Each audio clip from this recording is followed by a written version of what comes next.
நீங்க daily use பண்ற ஆப்ஸ்லாம் எப்படி கோடிக்கணக்கான மக்களுக்கு ஒரு செகண்ட் கூட நிற்காம சர்வீஸ் கொடுக்குதுன்னு என்னைக்காவது யோசிச்சு பார்த்திருக்கீங்களா? வாங்க, இன்னைக்கு நாம மார்ட்டின் கிளப்மேனோட டிசைனிங் டேட்டா இன்டென்சிவ் அப்ளிகேஷன்ஸ் புத்தகத்துல இருந்து அந்த ரகசியத்தை தெரிஞ்சுக்கலாம். கூகுள், அமேசான், நெட்ஃபிளிக்ஸ் இந்த மாதிரி பெரிய பெரிய கம்பெனிகள்லாம் எப்படிங்க கோடிக்கணக்கான யூசர்ஸ் ஒரே நேரத்துல யூஸ் பண்ணாலும் எந்த பிரச்சனையும் இல்லாம எப்பவுமே கலெக்டா வேலை செய்யுது? இதுக்கு பின்னாடி என்னதான் ரகசியம் இருக்கு? இதுக்கு ரகசியம் ஏதோ ஒரு புது டெக்னாலஜிலேயோ இல்ல ஒரு மேஜிக் டூல்லையோ இல்லைங்க. இது ஒரு மைண்ட் செட். சிஸ்டம்ஸை நாம எப்படி பார்க்கறோம், எப்படி டிசைன் பண்றோங்கிற ஒரு சிந்தனை முறை தான் இது. அந்த மைண்ட் செட் மூணு முக்கியமான விஷயங்களை சுத்தி தான் இருக்கு. ரிலையபிலிட்டி, அதாவது நம்பகத்தன்மை; ஸ்கேலபிலிட்டி, அதாவது அளவிடுதல்; அப்புறம் மெயின்டெனபிலிட்டி, அதாவது பராமரிப்புத்தன்மை. இந்த மூணும் தான் ஒரு ஸ்ட்ராங்கான மாடர்ன் டேட்டா சிஸ்டத்தோட அஸ்திவார தூண்கள். வாங்க ஒன்னொன்னா டீட்டெயிலா பார்க்கலாம். சரி, முதல்ல ரிலையபிலிட்டி, அதாவது நம்பகத்தன்மை. இது சிம்பிளா புரிஞ்சுக்க ஒரு கார் எடுத்துக்கலாம். திடீர்னு பிரேக் ஃபெயில் ஆனா கூட அந்த கார் நம்மள பாதுகாப்பா நிறுத்தணும் இல்லையா? அதே மாதிரி தான் நம்ம சிஸ்டம்லயும் திடீர்னு பிரச்சனை வந்தாலும் அது கிராஷ் ஆகாம அதோட வேலைய சரியா செஞ்சுக்கிட்டே இருக்கணும். அப்போ நம்பகத்தன்மைனா என்ன? பாருங்க, ஒரு ஹார்ட் டிஸ்க் திடீர்னு போயிடலாம், சாஃப்ட்வேர்ல ஒரு பெரிய பக் இருக்கலாம், இல்ல நம்மளே கூட தப்பா ஏதாச்சும் ஒரு கமாண்ட கொடுத்துறலாம். இந்த மாதிரி எது நடந்தாலும் சரி, சிஸ்டம் அதால முடங்கி போகாம தொடர்ந்து கரெக்டா வேலை செய்யறது தான் ரிலையபிலிட்டி. சரி, சிஸ்டத்தை முடக்கிற இந்த ஃபால்ட்ஸ்னு சொல்றோமே, அப்படின்னா என்ன? அது எங்கிருந்து தான் வருது? பொதுவா பாத்தீங்கன்னா 3 வகை இருக்கு. ஒன்னு ஹார்ட்வேர் லெவல்ல வர்றது, ஹார்ட் டிஸ்க் கிராஷ் ஆகுற மாதிரி; ரெண்டாவது சாஃப்ட்வேர்ல இருக்கிற பக்ஸ்; மூணாவது நம்மள மாதிரி மனுஷங்க பண்ற தப்பான ஒரு கான்ஃபிகரேஷன் பண்றது மாதிரி. ஒரு நல்ல ரிலையபிள் சிஸ்டம் இந்த மாதிரி பிரச்சனைகள் வரும்னு எதிர்பார்த்தே டிசைன் பண்ணப்பட்டிருக்கும். இங்க ஒரு சூப்பரான கேள்வி இருக்கு. ஜே கிரெப்ஸ் சொன்னது, உயிருடன் இருந்து தவறு செய்வது நல்லதா அல்லது சரியாக இருந்து இறப்பது நல்லதா? யோசிச்சு பாருங்க. சில சமயம் 100க்கு 100 பெர்ஃபெக்ட்டா இருக்கிறத விட சிஸ்டம் உயிரோட, அதாவது ஓடிக்கிட்டே இருக்கிறது தான் ரொம்ப ரொம்ப முக்கியம். இன்ஜினியர்ஸ் இந்த மாதிரி கஷ்டமான முடிவுகளை டெய்லி எடுக்கிறாங்க.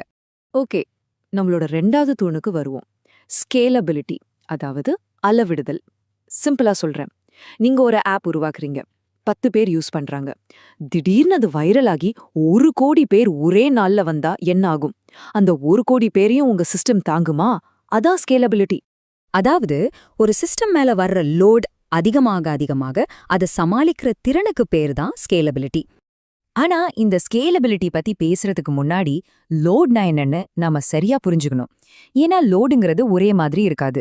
ஒரு அமேசான் மாதிரி சைட்டுக்கு ஒரு செகண்டுக்கு எத்தனை பேர் ஆர்டர் பண்றாங்கன்றது ஒரு லோட். ஒரு நெட்ஃபிளிக்ஸ்க்கு ஒரே நேரத்துல எத்தனை பேர் வீடியோ பார்க்கறாங்கன்றது லோட். ஸோ ஒவ்வொரு சிஸ்டமுக்கும் லோடு மாறுபடும். இதுக்கு ட்விட்டர் ஒரு சூப்பரான எக்ஸாம்பிள். அங்க ஃபேன் அவுட்னு ஒரு பிரச்சனை இருக்கு. அதாவது ஒருத்தர் ட்வீட் போட்டா அவங்கள ஃபாலோ பண்ற லட்சக்கணக்கான பேரோட டைம்லைனுக்கு அந்த ட்வீட் போய் சேரணும். பாருங்க, ஒரே ஒரு ஆக்ஷன், ஆனா அதோட விளைவு லட்சக்கணக்கான இடத்துல நடக்கணும். இதுதான் இங்க லோட். இப்போ ஒரு செலிபிரிட்டி கோடிக்கணக்கில் ஃபாலோவர்ஸ் வச்சிருக்கிற ஒருத்தர் ட்வீட் பண்றாருன்னு வைங்க. அந்த ஒரே ஒரு ட்வீட்டை 3 கோடிக்கும் அதிகமான டைம்லைன்ல போய் எழுதப்படணும். ஜஸ்ட் இமேஜின் பண்ணி பாருங்க, ஒரே ஒரு ட்வீட்க்கு 3 கோடி ஆபரேஷன்ஸ். இது எவ்ளோ பெரிய லோட்? இதுதாங்க ஸ்கேலபிலிட்டியோட உண்மையான சேலஞ்ச். லோடு ராக்கெட் வேகத்துல ஏறினாலும் பெர்ஃபார்மன்ஸ் 1 இன்ச் கூட குறையாம பாத்துக்கிறது. சரி, இப்போ நம்மளோட கடைசி ஆனா ரொம்ப முக்கியமான 3வது தூண், மெயின்டெனபிலிட்டி, அதாவது பராமரிப்பு தன்மை. இது சிஸ்டத்தை பத்தி மட்டும் இல்ல, அதை உருவாக்குற, அதை பாத்துக்கிற இன்ஜினியர்ஸை பத்தியும் தான். நாம ஒன்னு புரிஞ்சுக்கணும். ஒரு சாஃப்ட்வேரோட உண்மையான காஸ்ட் அதை டெவலப் பண்றதுல இல்ல, பல வருஷத்துக்கு அதை மெயின்டைன் பண்றதுல தான் இருக்கு. புதுசா ஒருத்தர் உங்க டீம்ல சேர்றாருன்னா அவரால அந்த சிஸ்டத்தை ஈஸியா புரிஞ்சுக்கிட்டு அதுல வேலை செய்ய முடியணும். அதுக்கு பேரு தான் மெயின்டெனபிலிட்டி. இந்த புத்தகத்துல மெயின்டெனபிலிட்டிய 3 விஷயமா பிரிக்கிறாங்க. ஒன்னு ஆப்பரபிலிட்டி, சிஸ்டத்தை ரன் பண்றவங்களுக்கு அது ஈஸியாக்குறது. 2வது சிம்பிளிசிட்டி, தேவையில்லாத காம்ப்ளெக்சிட்டியை குறைச்சு யாரு வேணாலும் புரிஞ்சுக்கிற மாதிரி சிஸ்டத்தை வைக்கிறது. 3வது இவால்வபிலிட்டி, அதாவது எதிர்காலத்துல புதுசா தேவை வரப்போ அதுக்கேத்த மாதிரி சிஸ்டத்தை ஈஸியா மாத்திக்க முடியணும். இது வரைக்கும் நாம பார்த்த இந்த ரிலையபிலிட்டி, ஸ்கேலபிலிட்டி, மெயின்டெனபிலிட்டி இதெல்லாம் சும்மா பேருக்கு சொல்ற டெக்னிக்கல் வார்த்தைகள் கிடையாது.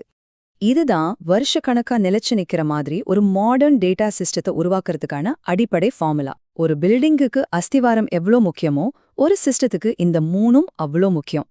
சரி, இதெல்லாம் தெரிஞ்சுக்கிட்டதுனால உங்களுக்கு என்ன பிரயோஜனம்?